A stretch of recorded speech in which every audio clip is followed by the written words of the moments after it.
ঘুম থেকে উঠি সকাল 6টায়, 7টা থেকে 7:30টার মধ্যে রেডি হয়ে 8টার দিকে যাই ইন্টার্নিতে।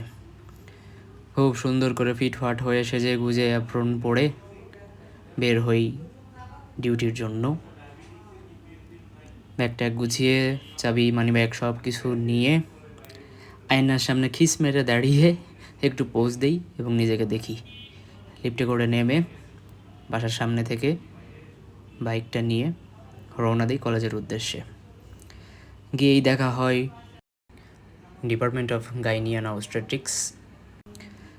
ডিপার্টমেন্টে ঢুকি আর বুক ধরপড় করে।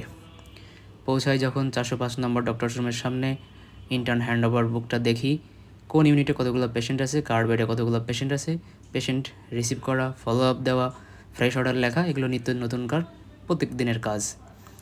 নতুন ফ্রেশ অর্ডার লেখো, নতুন ফলো আপ লেখো, এইভাবেই করতে করতে কীভাবে যে সময়গুলো চলে যায় নিজেও আসলে বুঝতে পারি না। এর ফাঁকেও থাকে প্রেজেন্টেশন, বিভিন্ন ডিপার্টমেন্টের সেন্ট্রাল প্রেজেন্টেশন, উইকলি প্রেজেন্টেশন। এর ফাঁকে থাকে বন্ধুদের সাথে আড্ডা, মজা, সব কিছুই থাকে অ্যাকচুয়ালি। এবং থাকে বিভিন্ন সময় বিভিন্ন রকম প্রেজেন্টেশন, বিভিন্ন ফার্মাসিউটিক্যালস কোম্পানিগুলোর বিভিন্ন আন্তরিকতা এবং কলিগদের সাথে বিভিন্ন খুনসুটি এবং মজা। আসলে নিজের প্যাশন ফলো করতে করতে অনেক কিছুই আসলে এখানে দেখার সুযোগ থাকে।